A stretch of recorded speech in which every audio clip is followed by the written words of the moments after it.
공개했습니다. 삼성그룹 경영권 승계 지원 방안과 이른바 문학의 블랙리스트와 관련된 문건도 포함돼 있어 주목됩니다. 지난 정부 문건 대부분은 우병우 전 민정수석의 재직 기간에 만들어졌습니다. 청와대가 문건들을 검찰에 제출할 계획이어서 우 전 수석은 물론 박 전 대통령 재판에도 영향을 미칠 전망입니다. 한국수력원자력이 호텔에서 기습 이사회를 열고 신구리 원전 5, 6호기의 공사 일시 중단을 결정했습니다. 공사 완전 중단 여부는 3개월의 공론화 과정을 거쳐 시민대심원단이 결정하게 됩니다. 공사 일시 중단에 대해 근처 주민들 입장은 엇갈리고 있습니다.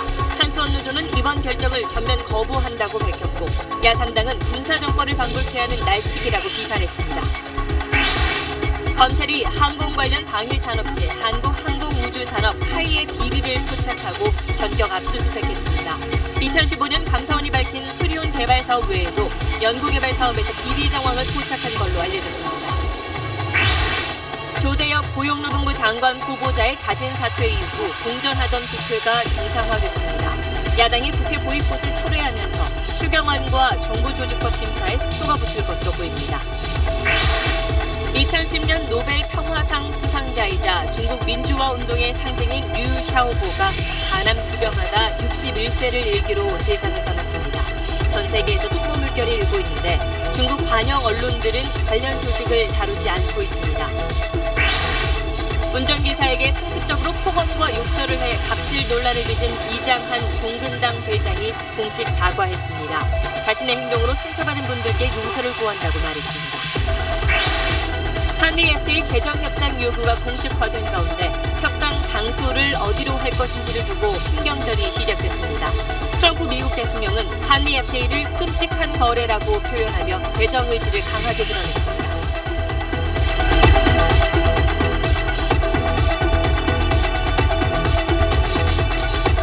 수소, 우주의 75%. 그 무한한 수소로 자동차를 달리게 하다. 현대자동차.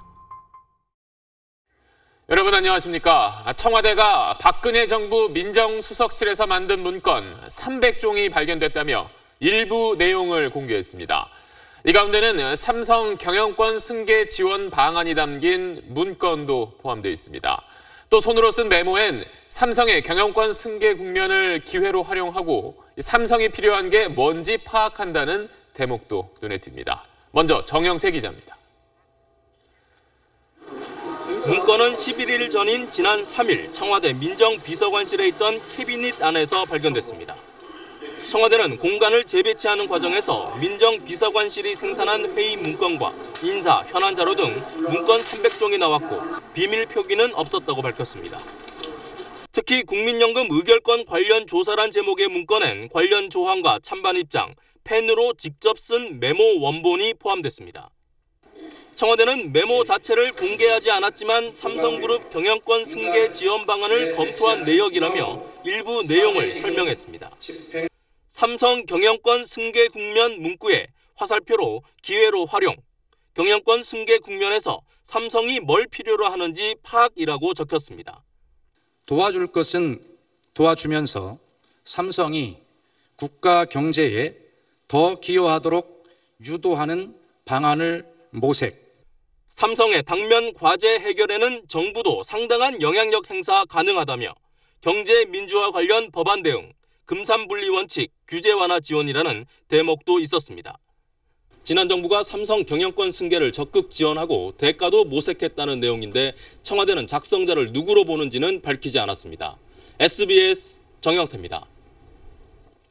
네, 또 발견된 문건 가운데는 문학의 블랙리스트 관련 문건과 또 고 김영한 민정수석의 메모로 추정되는 자료도 들어있습니다.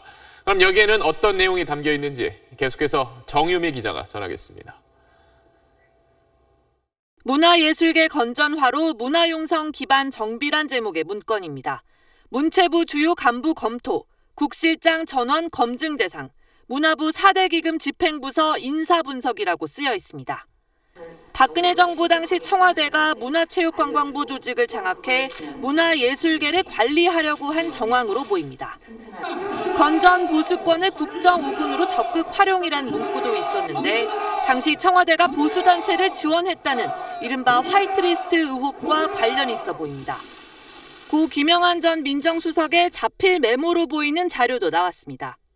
비슷한 내용을 적은 김 전 수석의 비망록과 비교하면 통진당 해산청구, 대리기사 등 모두 같은 필체로 추정됩니다. 비망록에서도 김 전 수석은 당시 김기춘 비서실장의 지시사항을 적을 때 장이란 한자를 썼습니다. 대리기사 남부 고발, 철저 수사 지휘 다그치도록이란 문구는 2014년 세월호 유가족의 대리기사 폭행 사건을 지칭한 걸로 보입니다. 당시 민정수석실이 서울 남부지검에 수사 지침을 준 걸로 해석될 수 있습니다. 또 메모에 나오는 김혜경은 유병언 전 회장의 금고지기로 알려진 김혜경 전 한국제약 대표로 보이는데 국내로 송환되기 전 청와대가 신병 처리 방침을 정한 걸로 보입니다. SBS 정유미입니다. 이 문건들이 작성된 시점으로 볼 때 일부 문건은 우병우 전 민정수석 시절에 작성된 걸로 보입니다. 청와대는 최순실 국정농단 사건과 직접 관련이 있는 걸로 보고 이 문건의 사본을 특검에 넘겼습니다. 남승모 기자입니다. 이번에 발견된 문건 가운데 수석 비서관 회의 자료는 지난 2014년 6월부터 이듬해 6월까지 문건입니다. 나머지 자료는 2013년 3월부터 2015년 6월까지로 작성 시기가 확인됐습니다. 일부 자료의 경우 김영한, 우병우 전 민정수석이 재직 때 작성된 것으로 최순실 국정농단 사건과 시기가 일치합니다. 이들 자료는 소위 최순실 국정농단 사건과 관련돼 있는 것으로 판단됩니다. 검찰과 특검이 모두 4차례나 청와대 압수수색을 시도했지만 이미 제출된 일부 자료를 확보하는 데 그쳤습니다. 청와대는 발견된 자료가 최순실 사건 등과 관련이 있다고 보고 사본을 특검에 넘겼습니다. 특검이 문건을 검토해 추가 수사가 필요하다고 판단할 경우 수사권이 있는 검찰에 송부할 걸로 예상됩니다. 제출된 문건을 누가 언제 작성했는지, 누구의 발언을 정리한 것인지 등에 따라 최순실 국정농단 사건의 뇌물죄 입증이나 우병우 전 수석 추가 수사에 상당한 영향을 미칠 수 있을 것으로 보입니다. SBS 남승모입니다. 그런데 청와대가 하필 왜 이 시점에 문건들을 공개한 건지 보수 야당들은 일제히 의문을 제기했습니다. 인사청문회를 비롯한 각종 이슈로부터 국면을 바꿔보려는 거 아니냐는 겁니다. 이 소식은 김정인 기자입니다. 청와대는 지난 3일 관련 문건들을 발견한 뒤 11일이 지난 시점에 사실을 공개한 건 이유가 있다고 밝혔습니다. 공개할 수 없는 대통령 지정 기록물이 아닌지 법리적인 검토가 필요했고 해외 순방을 비롯한 일정 때문에 시간이 걸렸다는 겁니다. 대통령 기록물인 것은 맞다. 다만 자료들에 비밀 표기를 해놓지 않았기 때문에 대통령 지정 기록물은 아니다. 이에 대해 자유한국당은 해당 문건에 대해 함구하다 오늘 갑작스럽게 공개한 건 어떤 정치적 고려가 있었던 것인지 의아스럽다고 밝혔습니다. 이와 함께 관련 자료들이 검찰 수사에 필요한 사안일 경우 적법한 절차대로 처리돼야 한다고 밝혔습니다. 바른정당도 문건 공개 시점엔 의문을 제기했습니다. 이해훈 대표는 성역 없는 조사를 촉구하면서 왜 지금 공개했는지 오해를 부를 수 있기 때문에 검찰에 제출하는 것이 더 현명했을 것으로 보인다고 지적했습니다. 인사청문회와 원전을 비롯한 이슈들로부터 국면을 전환하려는 의도가 있는 것 아니냐는 게 보수 야당의 시각입니다. 국민의당은 국정농단 사건의 실체를 밝힐 수 있기를 기대한다면서도 이번 자료는 오직 실체적 진실규명에만 이용되어야 한다고 강조했습니다. SBS 김정인입니다.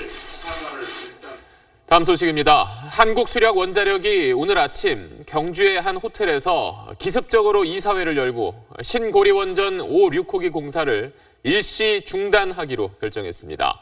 노조와 일부 여론의 반대 속에 안건을 기습적으로 통과시켰다는 점에서 앞으로 상당한 파장이 예상됩니다.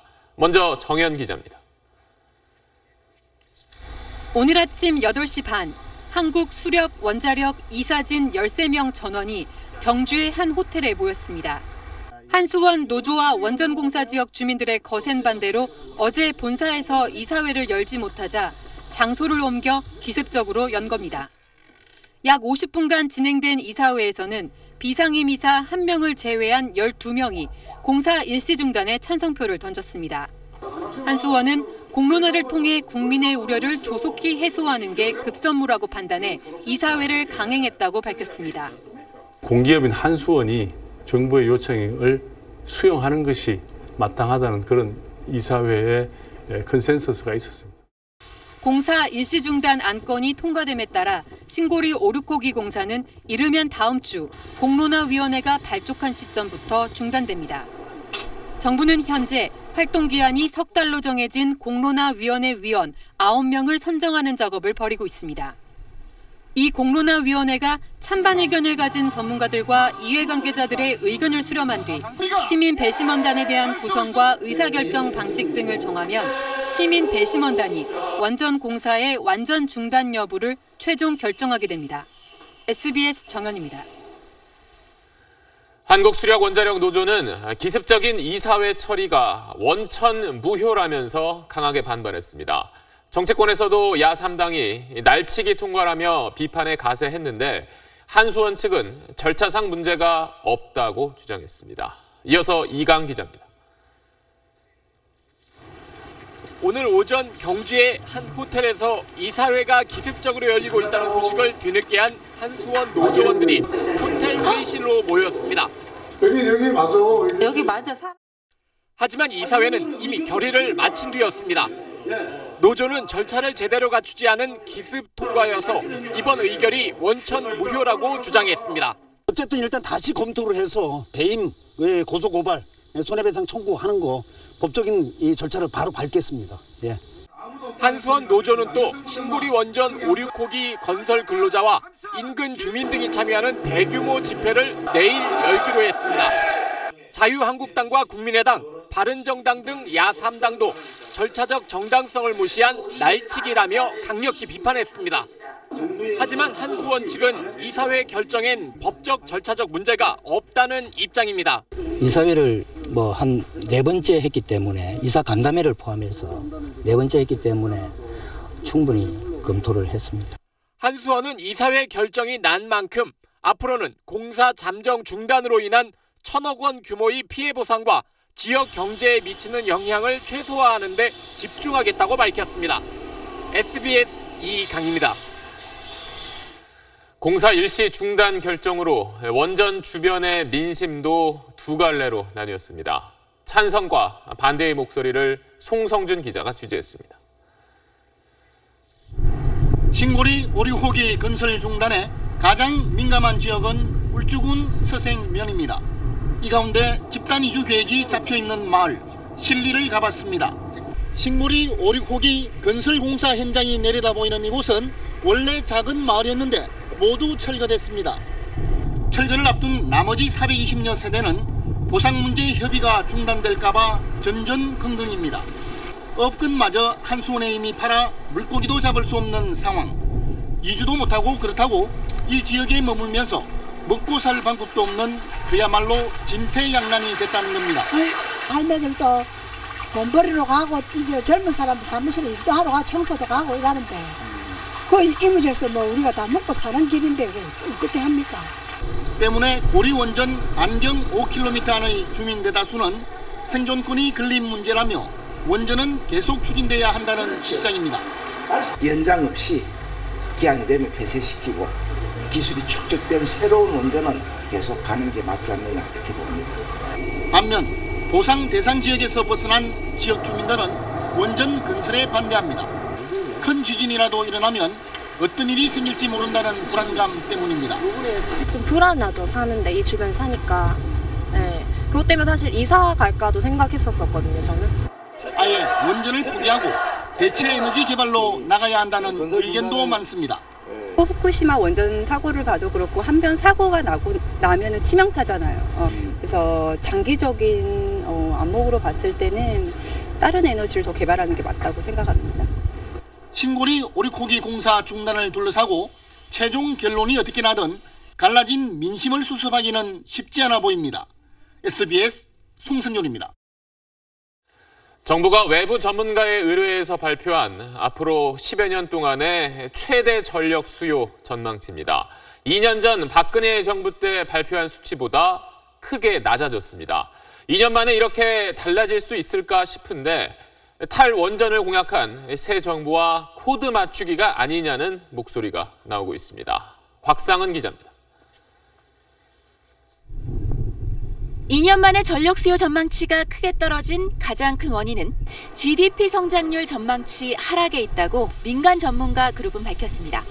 전력 수요를 예측할 때 한국개발연구원의 장기 성장률 전망을 활용하는데 이 수치가 2년 전 연평균 3.4%에서 올해는 2.5%로 대폭 하락했다는 겁니다. 성장률이 낮아지면 산업 생산이 줄면서 그만큼 전력 수요가 줄어든다는 논리입니다. 수요에 영향을 미치는 중요한 변수는 경제 성장률, 가격, 그다음에 향후 기온입니다. 정부의 정책 기조하고는 아무런 상관이 없습니다. 새로운 전력 수요 전망에 따르면 2년 전 예측과 비교해 2030년 기준 11.3기가와트의 전력이 덜 필요합니다. 신고리 5, 6호기를 포함해 1.4기가와트짜리 원전 8기가 덜 필요하다는 계산이 나옵니다. 2년 만에 전력 수요 전망치가 급격히 달라지면서 향후 전력 산업 구조에 대해 보다 면밀한 검토가 필요하다는 지적이 나오고 있습니다. 이런 상태에서 신재생 에너지를 대폭 확대하고 전기요금 인상이 제때 이루어지지 않으면 전력 산업은 포화된 상태에서 부실해질 가능성이 있습니다. 산업부는 달라진 수요 전망이 시기적으로 논란을 일으킬 수 있다는 점은 인정하면서 앞으로 다양한 의견을 반영해 전력 수급 계획을 수립하겠다고 밝혔습니다. SBS 곽상은입니다. 2010년 노벨 평화상 시상식 장면입니다. 빈 의자가 눈에 띄지요. 중국인 최초의 노벨상 수상이었지만 수상자인 류 샤오보는 참석하지 못했습니다. 테난먼 민주화 운동을 주도하는 등 반체제 운동을 한 이유로 수감 중이었기 때문인데 이렇게 중국 민주화 운동의 상징인 그가 61세를 일기로 세상을 떠났습니다. 전 세계에서 추모 물결이 일고 있지만 정작 중국인들은 소식을 잘 모르고 있습니다.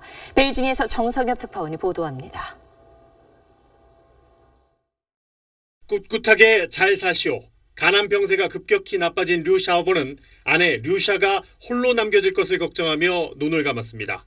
마지막은 해외에서 치료받길 원했던 두 사람의 희망은 끝내 외면됐습니다. 중국 관영 언론들은 그의 사망 소식을 단 한 줄도 보도하지 않았습니다. SNS에도 관련 내용이 올라오면 삭제하고 아예 검색을 차단하도록 조치했습니다. 대신 관영 매체 영문판을 통해 최고 의료진이 투입됐다는 점과 서방 언론들이 중국을 비난하기 위해 류 샤오보를 정치적으로 이용했다고 비판했습니다. 류 샤오보의 조국은 그를 감췄지만 온화함과 굳센 의지로 권력에 맞섰던 민주주의자의 서거를 전 세계가 추모했습니다. 유엔과 각국 정상들이 잇따라 애도 성명을 내놨고 미국은 부인 류샤의 가택연금을 해제하라고 촉구했습니다. We continue to call on the Chinese government to release her from house arrest and allow her to depart China according to her wishes. 류 샤오보의 해외 치료를 막았던 중국 정부는 사망 책임론과 함께 이게 반체제 움직임으로 이어지지 않을까 우려하는 분위기입니다. 베이징에서 SBS 정성엽입니다. 한미 FTA 개정 협상이 공식화된 가운데 협상 장소를 어디로 할 것인지를 두고 벌써 한미 양국의 신경전이 시작됐습니다. 우리나라나 미국이나 각각 자국에서 개최하자고 주장하고 있는데 왜 그런 건지 한승환 기자가 취재했습니다. 미국 무역대표부가 우리 정부에 보낸 서한입니다.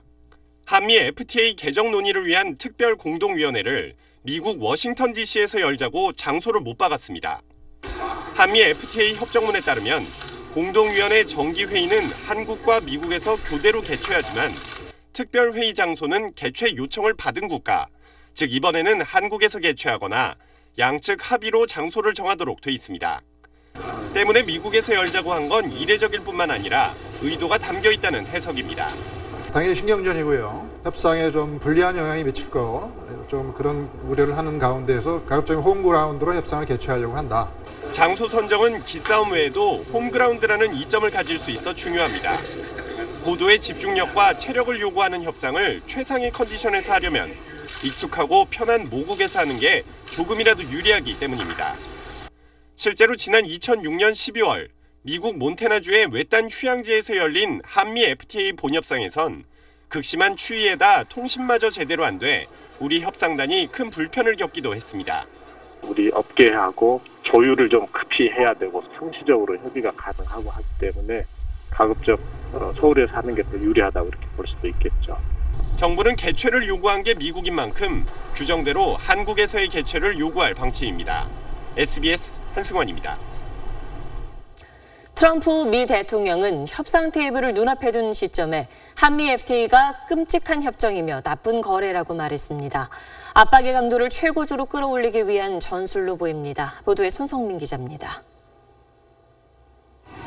트럼프 대통령은 프랑스로 향하는 전용기 에어포스 1에서 한미 FTA는 끔찍한 협정이라고 쏘아붙였습니다. 한국을 보호해주면서도 1년에 400억 달러나 무역 적자를 보는 나쁜 거래라고도 했습니다. 때문에 어제부터 재협상을 시작했으며 반드시 그렇게 해야 한다고 다짐했습니다.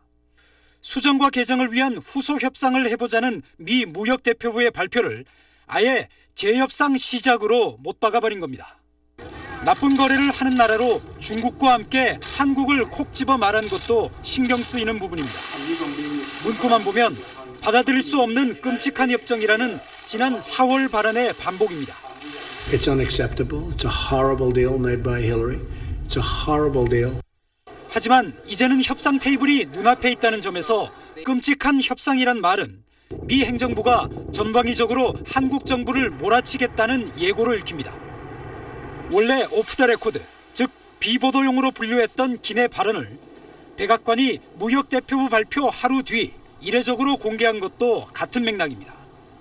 미국 언론들은 트럼프가 협상 전 잽을 던졌다, 한국보다는 중국을 겨냥한 발언이라는 등 다양한 분석들을 내놓고 있습니다. SBS 손성민입니다. 문재인 정부가 대표적 적폐로 꼽았던 방산 비리에 대해 검찰이 드디어 칼을 뽑았습니다. 국내 최대 규모 방산업체부터 겨뤘는데 그 칼끝이 전 정권 실세를 향할 가능성도 있습니다. 박현석 기자가 보도합니다.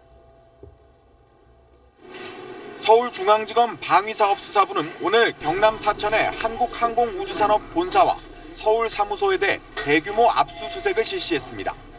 한국항공우주산업, 즉 카이는 T-50 고등훈련기와 한국형 기동헬기 수리온을 개발한 국내 최대 규모 방산업체입니다.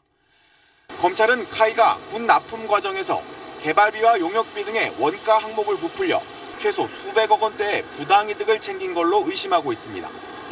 지난 2015년 감사원 감사 결과 드러난 수리온 개발 사업 외에도 연구 개발 사업 전반에서 비리 정황을 포착한 걸로 알려졌습니다. 당시 감사원 감사에서는 카이 인사팀 직원이 친인척과 공모해 직접 협력업체를 세운 뒤 용역비를 부풀리는 수법으로 카이와 함께 60여억 원의 부당이득을 얻은 정황 등이 드러난 바 있습니다. 검찰 관계자는 감사원 감사 결과를 바탕으로 카이에 대해 장기간 내사를 진행해왔다고 밝혔습니다. 검찰은 임원진의 경영비리는 물론 대규모 부당이득으로 조성된 비자금이 정관계 로비에 쓰였을 가능성도 보고 있습니다. 실제 전 정권 실세의 이름도 거론되고 있어 전 정권에 대한 대규모 사정수사로 이어질 수도 있다는 관측도 나옵니다. 검찰은 소환 조사에 앞서 경영진 등 회사 관계자들을 출국 금지 조치한 것으로 전해졌습니다. SBS 박현석입니다. 교수 시절 삼성 저격수로 불리며 삼성의 경영구조를 비판해온 김상조 공정거래위원장이 오늘 이재용 삼성전자 부회장 재판에 증인으로 출석했습니다. 시민 자격으로 나왔다고 했지만 법정에선 작심한 듯 증언을 이어갔습니다. 류란 기자입니다. 현직 공정거래위원장으로 재판 증언에 나서 화제를 모은 김상조 위원장은 등장부터 눈길을 끌었습니다. 한 사람의 시민으로 나왔다며 연차 휴가를 내고 관용차 대신 자가용을 끌고 온 겁니다. 법정에 들어가기 전부터 증언 내용이 간단치 않을 것임을 예고했습니다. 아마 단기적으로는 큰 고통이 될 수도 있겠지만 그것이 장기적으로는 이재용 부회장과 삼성과 한국 경제 전체의 발전에 긍정적인 계기가 될 거라고. 장관급인 김 위원장을 예우하는 차원에서 박영수 특별검사도 재판 첫날 이후 두 번째로 직접 등판했습니다. 증언대에선 김 위원장은 삼성물산 합병에 대해 미래전략실이 기획하고 집행한 이재용 경영승계 시나리오의 한 부분이었다며 대통령이 편법 승계에 반대 입장만 표명했어도 삼성이 이런 일은 시도도 못했을 것이라고 지적했습니다. 이 부회장 측이 삼성 합병이나 지주사 전환은 승계 작업과 무관한 경영상 판단이라고 주장하는 것에 대해 삼성의 출자 구조는 매우 취약해 승계 구도 안정화를 위한 추가 작업 필요성을 강하게 느꼈을 것이라고 반박했습니다. 나아가 대통령의 메시지는 공정위나 금융위의 법 집행에 중요한 가이드라인이 된다며 특검의 논리를 뒷받침했습니다. SBS 유란입니다. 발가락을 다쳤다면서 재판에 나오지 않던 박근혜 전 대통령이 오늘 일주일 만에 법정에 출석했습니다. 구두 대신 샌들을 신었고 다리를 조금 저는 모습이었습니다. 민경호 기자입니다. 박근혜 전 대통령은 오늘 낮 12시 50분쯤 법무부 호송버스를 타고 서울중앙지법에 도착했습니다. 구치소에서 발가락을 다쳤다며 재판에 나오지 않기 시작한 지 일주일 만입니다. 여성 교도관에게 살짝 몸을 기대고 왼쪽 다리를 조금 절었지만 본인의 힘으로 걸었습니다. 앞서 유영하 변호사는 박 전 대통령이 구치소 내에서 휠체어로 이동한다고 말했지만 오늘은 목발을 짚거나 휠체어를 타지는 않았습니다. 다만 평소 신던 구두 대신 샌들을 택했습니다. 박 전 대통령은 지난 7일 왼쪽 발가락을 심하게 찧어 붓는 바람에 거동이 불편하다는 이유로 10일 재판부터 연거푸 3번 재판에 나오지 않았습니다. 변호인단은 또 박 전 대통령의 체력이 떨어져 일주일에 재판을 4번씩 받는 건 무리라고 주장해왔습니다. 이에 대해 교정당국은 박 전 대통령이 입소 당시와 건강에 큰 차이가 없다며 건강 이상서를 부인했습니다. 오늘 재판에도 큰 문제 없이 임하는 모습이었습니다. SBS 민경호입니다. 이재용 삼성 부회장 재판에 나와서 폭탄 발언을 쏟아냈던 정유라 씨가 왜 갑자기 증인으로 법정에 서게 됐는지를 놓고 특검과 변호인 측이 신경전을 벌이고 있습니다. 특검은 정 씨가 자발적으로 출석했다고 주장하고 있는데 변호인 측은 특검이 정 씨를 보쌈하듯이 데려가 증언을 시켰다고 비난했습니다. 윤나라 기자입니다. 그제 새벽 2시 정유라 씨의 집 앞에 한 남성이 서성입니다. 잠시 뒤 정 씨가 집에서 뛰어나오더니 남성이 준비한 차를 타고 순식간에 사라집니다. 8시간 뒤 정 씨는 삼성전자 이재용 부회장의 재판에 증인으로 모습을 드러냈습니다. 오늘 어떻게 나오시게 된 겁니까? 한 말씀만 해주십시오. 최순실 씨와 정 씨 측 변호인들은 특검이 정 씨를 압박하고 회유해 법정에 서게 했다고 반발했습니다. 야밤에 젊은 여자를 데리고 나오라는 8시간 있다가 갑자기 아무도 모르는 사이에 이거 보쌈증언이에요. 특검은 정 씨가 재판 하루 전 스스로 출석 의사를 밝히면서 기자들을 피할 수 있도록 새벽 2시까지 차를 보내달라고 요청했다며 반박했습니다. 일각에서는 정 씨가 특검에 협조함으로써 사촌 언니인 장시호 씨처럼 선처를 받기 위한 게 아니냐는 분석이 제기됩니다. 이른바 말세탁 전날 삼성 측과 어머니가 만났다는 등 정 씨가 법정에서 쏟아낸 진술에 대해 이 부회장 측은 전해 들은 말일 뿐이라며 증거 능력은 없다고 주장했습니다. 하지만 법조계에선 당시 상황에 대한 정 씨의 구체적인 진술이 뇌물죄에 대한 재판부의 심증 형성을 도와 판결에 영향을 줄 수 있다고 보고 있습니다. SBS 윤나라입니다. 운전기사들에게 폭언을 퍼붓는 녹취 음성이 공개되면서 갑질 논란을 일으킨 이장한 종근당 회장이 오늘 공식 사과했습니다. 상처받은 분들께 용서를 구한다며 고개를 숙였는데 오늘 사과 기자회견에 걸린 시간은 3분이었습니다. 이현영 기자입니다. 이장한 종근당 회장이 오늘 오전 기자회견을 열고 사과문을 발표했습니다. 저의 행동으로 상처를 받으신 분들께 용서를 구합니다. 머리 숙여 사죄를 드립니다. 이 회장은 모든 결과가 자신의 불찰에서 비롯된 것이라며 자숙하며 반성하겠다고 말했습니다. 그러나 거취에 대한 언급 없이 기자회견 시작 3분 만에 회견장을 빠져나갔습니다. 이 회장은 어제 전직 운전기사들이 언론사에 제공한 폭언 녹취 음성이 공개돼 갑질 논란을 빚었습니다. 는 그 생긴 거부터가 뚱해가지고 자식아 그 살쪄가지고 네 차 갖고 다니면서 그러면 마 너는 월급 받고 일하는 애 잊어먹지 말라고. 쟤네 부모가 불쌍하다 불쌍해. 이 회장의 운전기사로 근무했던 A씨는 2달 동안 몸무게가 7kg 넘게 빠졌고 응급실에 실려가기도 했다고 털어놨습니다. 시작해서 쌍욕도 하시고 더 이분을 모시면서 계속 일을 하다 보면은 정말로 정신병이 올 것 같은 느낌이 들더라고요. 경찰은 피해자들을 상대로 사실관계를 확인한 뒤 이 회장에 대한 소환 조사 필요성을 검토하겠다고 밝혔습니다. SBS 이현영입니다. 최근 모술 지역을 탈환한 이라크군이 IS 포로를 절벽에서 내던져 잔인하게 처형하는 동영상이 공개됐습니다. IS와 다를 바 없는 이 잔혹한 전쟁 범죄에 대해서 이라크 정부가 진상 조사에 나섰습니다. 카이로 이대욱 특파원입니다. 이라크군이 IS 포로를 빙 둘러싸고 위협합니다.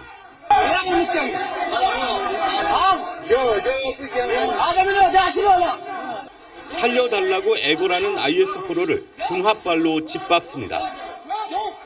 이어 포로를 끌고 가더니 10m는 돼 보이는 절벽 아래로 내던집니다. 그것도 모자라 떨어진 포로에게 무차별 총격까지 가합니다. 인권단체들은 IS로부터 모술을 탈환한 이라크군의 전쟁 범죄가 급증하고 있다고 고발했습니다. 승리에 도취한 이라크군이 IS에 대한 보복은 묵인된다는 생각에 IS 못지않은 잔혹 행위를 자행한다는 겁니다.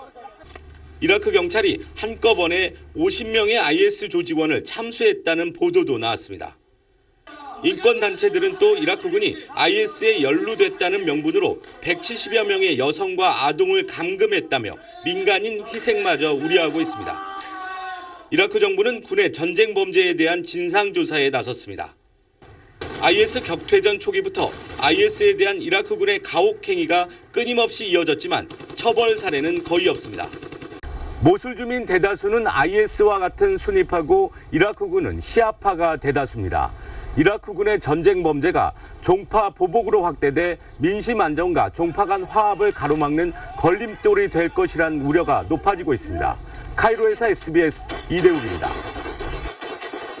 이탈리아에서 화산 폭발 같은 대규모 산불이 일어나 유명 관광지 근처까지 덮쳤습니다. 놀란 관광객들이 보트를 타고 급히 바다로 대피하기도 했습니다. 이상엽 기자입니다. 유명 관광지 나폴리 인근의 베수비오 화산이 짙은 연기에 휩싸였습니다. 산 정상은 물론 상공 수백 미터까지 연기가 솟구쳐 올라 마치 화산이 분화한 것 같은 모습입니다. 지난 11일 시작된 산불이 사흘째 이어지면서 농경지 수백 헥타르가 타고 주민들이 대피하는 등 피해가 잇따르고 있습니다. Destra e sinistra è anche più giù. Non sappiamo cosa dobbiamo fare e dove dobbiamo andare. 재난당국은 군인까지 동원해 산 전체를 봉쇄하고 진화에 나섰지만 불길은 쉽사리 잡히지 않습니다. 무덥고 습한 우리 여름과 달리 지중해의 여름은 고온 건조해 산불이 자주 일어납니다. 어제는 남부 이탈리아에서 산불로 남성 2명이 숨졌고 시칠리아 섬에선 산불이 해안까지 내려오면서 리조트 투숙객 700여 명이 긴급 대피했습니다. 보트를 타고 바다로 나온 덕에 큰 피해는 면했지만 연기를 마신 10여 명은 병원으로 옮겨졌습니다. 이탈리아에서 그제 하루 동안 발생한 화재는 총 441건으로 최근 10년 새 최고 기록입니다.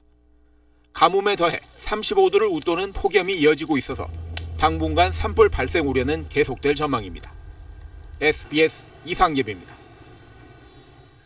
국소 마취제는 피부과 시술부터 수면 내시경까지 다양하게 사용되지만 지나칠 경우 목숨까지 위협할 수 있습니다. 실제로 사마귀 제거 시술에 앞서 마취 크림을 발랐던 한 환자가 호흡곤란 증세를 보여 중환자실에 입원하기도 했습니다. 보도에 안상우 기자입니다. 눈 떠봐요. 눈 떠봐요. 몸을 흔들어 보지만 환자는 정신을 차리지 못합니다. 23살 A씨는 지난달 말 온몸에 퍼진 사마귀를 제거하려고 종합병원을 찾았습니다. 리도카인 성분의 마취 크림을 바르고 시술을 기다렸는데 손가락 말고 발바닥, 발등 그 정도 말고는 다 발랐었던 것 같아요. 30분쯤 지나자 이상 증상이 나타난 겁니다. 엄마, 나 다 알고 있겠는데 몰라 이런 상황이었어요. 호흡곤란 증세까지 보인 A씨는 중환자실에 9일간 입원했습니다. 병원 측은 특정 약물에 대한 환자의 과민 반응이었다고 말합니다. 전혀 의료진이 판단했을 때 그게 너무 무리한 시술이다 이렇게 판단. 미국 FDA는 지난 2009년 리도카인 마취크림 과다도포로 2명이 숨졌다며 사용 주의를 권고했습니다. 이 무분별하고 아무 생각 없이 이 크림이라는 개념으로 이제 접근을 하다 보니까 용량이 지나쳐서 과량이 되면은 우리 몸에 독으로 작용할 수밖에 없고 때로는 생명을 위협하는 상황이 될 수도 있고요. 식품의약품안전처도 지난 2009년 미국 FDA 조치에 맞춰 같은 조치를 했지만 권고에 그쳐 이행 의무는 없습니다. SBS 안상우입니다. 북한 미사일이 이동식 발사대에 실려 지하갱도에서 움직이는 장면이 공개됐습니다. 북한의 지하 미사일 시설이 공개된 건 이번이 처음입니다. 안정식 기자가 보도합니다. 북한이 ICBM급 미사일인 화성 14형 개발자들을 위해 마련한 음악 무용 종합 공연. 공연 도중 무대 배경으로 김일성, 김정일, 김정은 3대가 미사일 개발 현장을 찾았던 사진들이 공개됐습니다. 김 씨 일가가 미사일 개발에 얼마나 심혈을 기울여 왔는지 알 수 있는 대목입니다. 그런데 사진 가운데 김정은이 지하 갱도 안에서 화성 12형 미사일이 탑재된 이동식 발사대를 배경으로 서 있는 모습이 공개됐습니다. 사실상 북한의 지하 미사일 보관 기지로 추정되는데 북한의 지하 미사일 시설이 공개된 것은 이번이 처음입니다. 북한 미사일이 이렇게 은밀히 이동한 뒤 기습 발사될 경우 우리 군이 사전에 징후를 파악해서 타격하기는 쉽지 않습니다. 북한은 오늘 외무성을 통해 유엔 안보리가 또다시 제재 결의를 채택한다면 후속 조치를 취할 것이라고 경고했습니다. 만약 유엔 안전보장리 사회에서 또다시 제재 결의가 나온다면 우리는 그에 따르는 후속 조치를 취할 것이며 정의의 행동으로 대답할 것이다. 제재 결의가 채택되면 ICBM급 미사일을 추가 발사하거나 추가 핵실험에 나설 가능성이 제기되고 있습니다. SBS 안정식입니다. 조대엽 고용노동부 장관 후보자의 낙마를 계기로 공전하던 국회가 일시에 정상화됐습니다. 야삼당은 국회 보이콧을 철회하고 추경안과 정부조직법 심사에 참여하기로 했습니다. 정성진 기자입니다. 국회 임시의 제3차 예산결산 특별회를 개의하겠습니다. 여야 의원들이 모두 참석한 가운데 추경안 심사가 시작됐습니다. 추경안이 국회에 제출된 지 37일 만입니다. 인사 문제로 국회 일정을 보이콧해온 야3당은 오늘 오전 각각 의원총회 등을 열고 국회 복귀를 결정했습니다. 송영무 국방부 장관 임명 강행은 유감이지만 조대엽 고용노동부 장관 후보자의 자진 사퇴를 국회 정상화를 위한 해법으로 받아들인 겁니다. 대통령의 결정에 대해서 국회를 정상화하도록 이렇게 합의가 봐졌습니다. 상임위원회도 가동이 될 수 있는 데는 정상화하도록 이렇게 하겠습니다. 인사 문제에 대한 문재인 대통령의 사과와 유감 표명은 야3당이 지속적으로 요청하기로 했습니다. 오는 19일 문 대통령이 여야 5당 대표를 청와대로 초청해 정상외교 성과를 설명하며 일정 수준의 유감을 표명할 가능성도 점쳐지고 있습니다. 여야는 7월 국회 내에 추경안과 정부조직법 개정안 논의를 모두 마치겠다는 목표입니다. 7월 18일까지 처리할 수 있도록 최선을 다해서 서로 노력을 하자. 하지만 야3당 모두 공무원 일자리 늘리기 추경은 안 된다며 관련 예산 삭감을 요구하고 있고 한국당과 바른정당은 환경부로 물관리를 일원화 하는 정부조직법에도 반대하고 있어 걸림돌은 여전히 남아 있습니다. SBS 정성진입니다. 추미애 대표 발언에 대한 청와대의 대리 사과 이후 논란의 당사자인 추미애 대표가 극도로 말을 아끼고 있습니다. 국민의당이 이제는 추 대표의 말을 무시하겠다고 공격했는데 추 대표는 묵묵부답으로 반응을 자제했습니다. 최고은 기자입니다.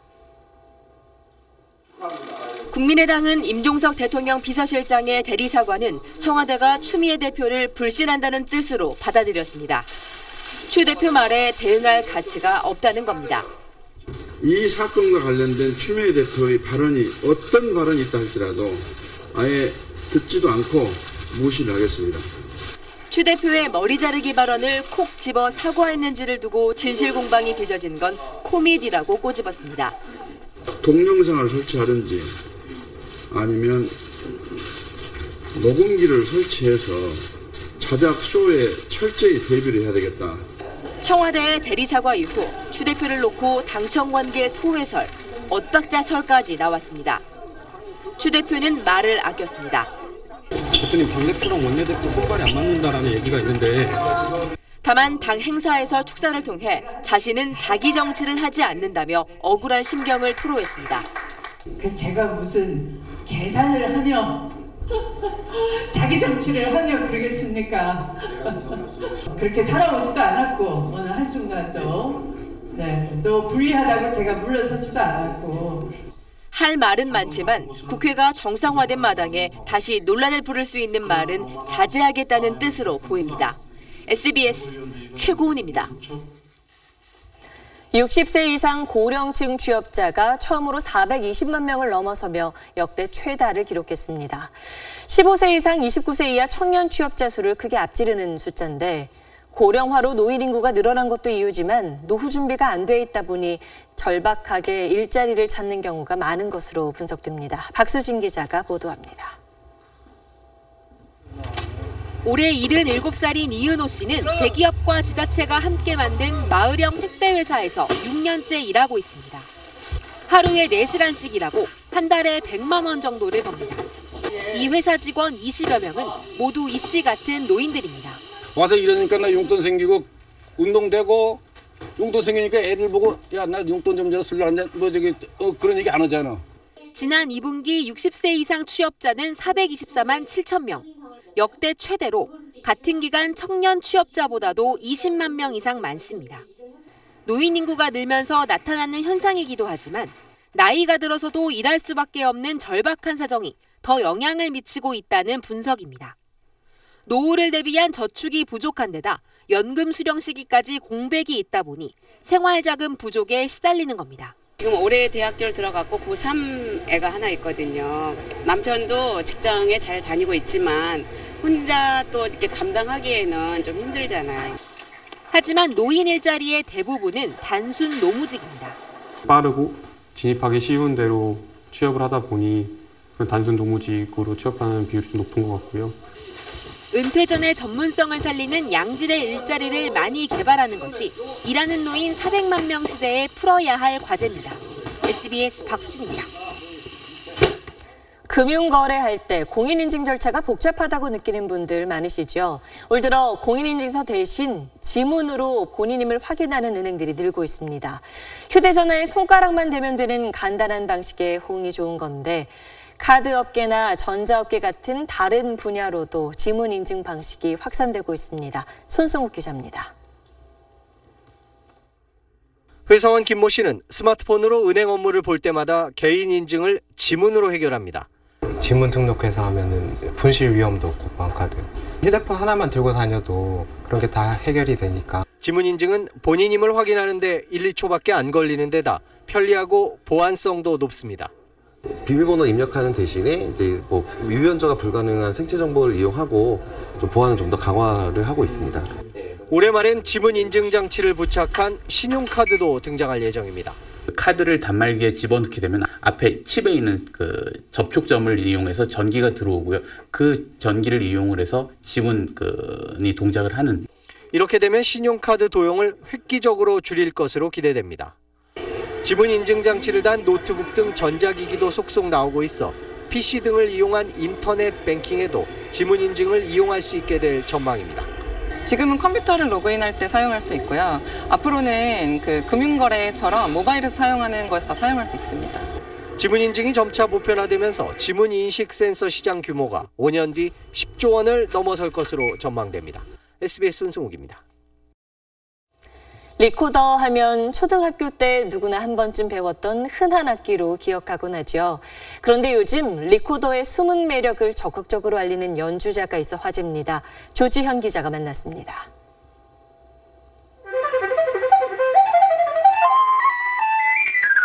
이 손의 주인공이 무대에 오르면 사람들은 두 번 놀랍니다. 새가 지저귀 든 높은 소리부터 부드럽고 낮은 소리까지 다양한 소리에 한 번.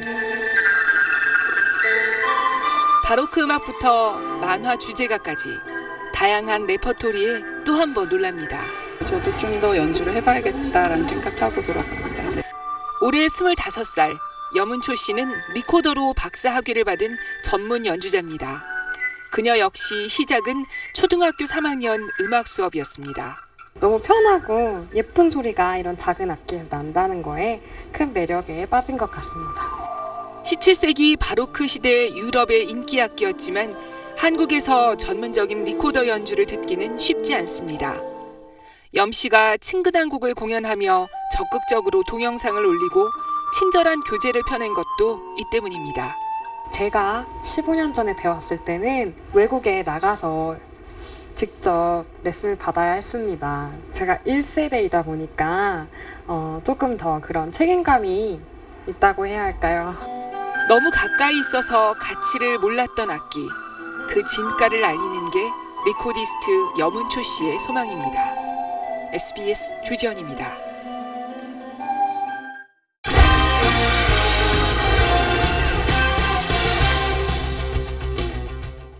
안녕하십니까. 스포츠 뉴스입니다. 내일 열리는 프로야구 올스타전은 올 시즌을 끝으로 은퇴하는 국민타자 이승엽 선수의 올스타 고별 무대로 치러집니다. 이승엽은 마지막 올스타전을 홈런으로 장식하겠다는 각오를 밝혔습니다. 유병민 기자입니다. 지난 1997년 21살의 이승엽은 고향 대구에서 생애 첫 올스타전에 나서 홈런과 2루타를 쳐내며 홈팬들을 열광시켰습니다. 그로부터 20년 뒤 야구 인생 마지막 올스타전을 고향에서 맞이하는 이승엽의 얼굴에는 만감이 교차했습니다. 진짜 세월이 많이 흘렀구나 하는 생각이 들죠. 그 이정우 선수가 태어나기 전에. 이승엽은 전반기에 삼성에서 가장 많은 홈런을 칠 정도로 녹슬지 않는 기량을 뽐내며 역대 최고령 올스타 선정 기록을 갈아치웠습니다. 올스타전에 10번이나 나섰지만 한 번도 받지 못한 미스터 올스타에 내일 마지막으로 도전합니다. 홈런을 칠 수 있도록 내일은 이 팀 배팅보다는 홈런 스윙을 해서 얻어 걸려서라도 하나 넘길 수 있도록 한번 해보려고요. 내일 경기에는 이승엽의 장남이 시구, 차남이 시타, 그리고 이승엽 본인이 10호자로 나서 마지막 올스타전의 추억을 만들게 됩니다. 이승엽이 속한 드림올스타의 김태형 감독은 이승엽을 5번 지명타자로 선발 출전시키고 최대한 많은 타석 기회를 줄 계획입니다. SBS 유병민입니다. 평창 올림픽을 준비하고 있는 스노보드 대표팀이 무더운 여름 눈이 아니라 물에서 이색 훈련을 하고 있습니다. 소한욱 기자가 취재했습니다.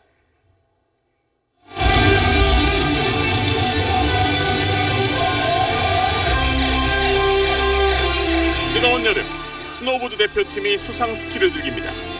얼핏 보면 노는 것 같지만 몸의 균형을 잡아주는 훈련의 한 과정입니다. 수상 스키에서 구사하는 엣지와 턴 동작은 스노보드의 기술과 닮았고 단시간에 많은 에너지를 소모하는 것도 비슷해 여름 훈련으로 안성맞춤입니다. 밸런스와 턴의 리듬이 가장 유사했고요. 감각이나 센스가 설상에서도 저희가 스노보드 훈련하는데 일맥상통하기 때문에 비시즌에 저희가 훈련을 하고 있습니다. 훈련하면서 스트레스도 풀 수 있으니 일석이조입니다. 어제 감독이 너무 힘들어가지고 스트레스가 많이 받았었는데 스트레스가 좀 풀리는 것 같아요. 짧은 시간, 최대한의 훈련 효과를 볼 수 있는 인터벌 트레이닝으로 체력도 극한으로 끌어올리고 있습니다. 평창올림픽이 하루하루 다가올수록 메달을 꿈꾸는 선수들의 심장은 점점 뜨거워지고 있습니다. 올림픽에서 꼭 좋은 성과를 내서 보답을 하고 싶습니다. 다음 시즌에는 지난 시즌 시작할 때보다 더 좀 자신감 있게 시작할 것 같아요. 스노우보드 대표팀은 다음 달 초 뉴질랜드로 떠나 본격적인 눈 적응 훈련에 나섭니다. SBS 소환욱입니다. 국내 여자 골프의 새로운 대세로 떠오른 김지현 선수가 시즌 4승 도전에 나섰습니다. 첫날은 순조롭게 출발했습니다. 한 주 휴식을 취하고 돌아온 김지현은 워낙 무더운 날씨에 이렇게 틈틈이 얼음 찜질도 해가면서 경기를 치렀는데요. 샷은 아주 시원합니다. 버디 3개, 보기 1개로 2언더파를 친 김지현은 선두에 4타 뒤진 공동 16위에 자리했습니다. 정현주와 한상희가 6언더파 공동 선두에 나섰습니다.